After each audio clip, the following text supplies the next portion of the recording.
าหันมาแต่สุดท้ายเราได้การเราคิดว่าจะเพิ่มเพิ่มบอสจอไปห้องเนาะมาล้อเนาะสิแล้วเป็นลอยโหลให้ไม่เท่าเป่าหนึ่งจ้ะเราไปเดียวหมดแล้วไม่ต่างแบบเราจะสิบถังจับเลยเขาไม่ได้ใครจะแน่ก็เป่า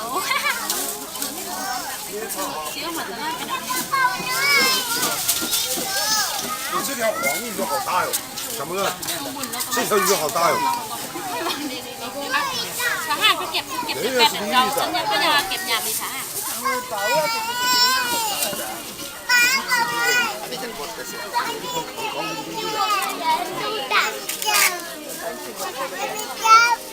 你不拉到去啊？没拉到去吗？哪条鱼是啥子鱼啊？鲤鱼啊！那个是鲤鱼啊，那个是鲤鱼，那个不是鲤鱼。那个。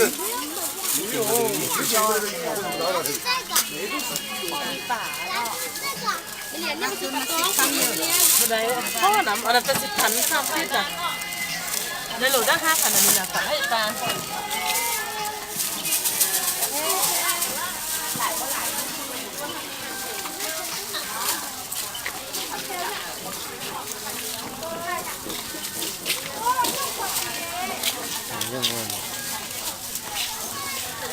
ตัวพวกใหญ่ไปยังเท่าไหร่ตัวไหนถ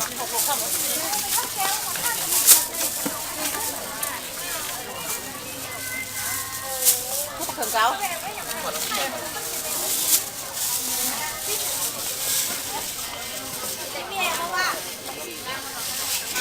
พวกปลาเครื่องในโลเท่าไหร่นี่โล50โล50เอาครึ่งโลได้ป่ะ就啊，เอาเครื่องโหลด装是掏的，对呀。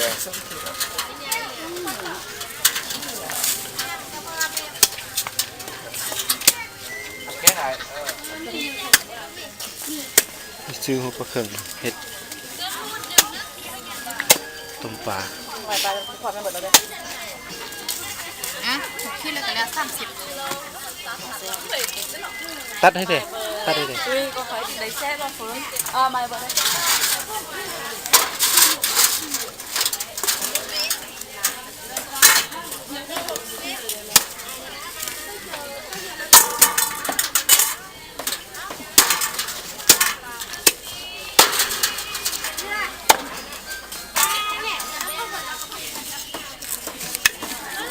một viên lắm như này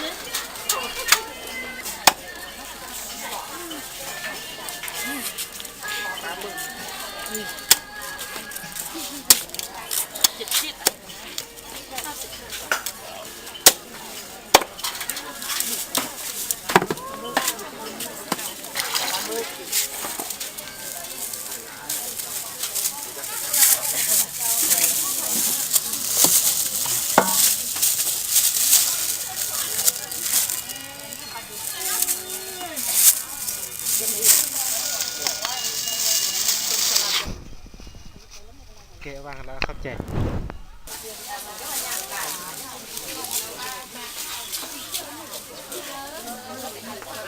ขิงขายได้นี่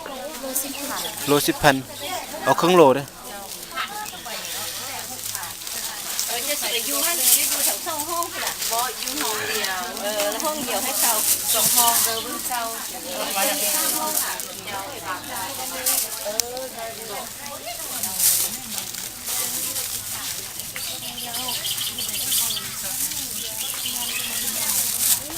เข้าใจ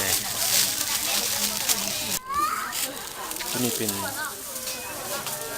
สะคานแล้วก็วายแล้วมีหน่อไม้นี่เป็นหน่อไม้จากป่านะ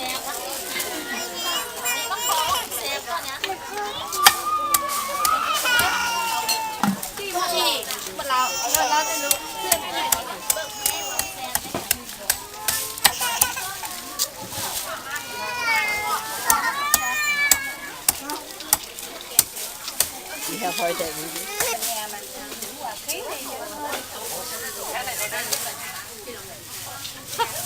ำพัดก็ไม่ได้กล้องเนี่ยเหยอยู่หันพัดลึกใจสิแล้วใส่ตะลานเลย หัว2,000หมดเลยอ่ะเอาหัวหนึ่งเด้อไปเบิ่งหัวหน่อยบ่มี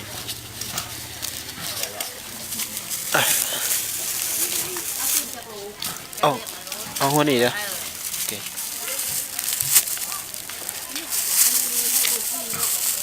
โอเคเอาเข้าใจหลายๆ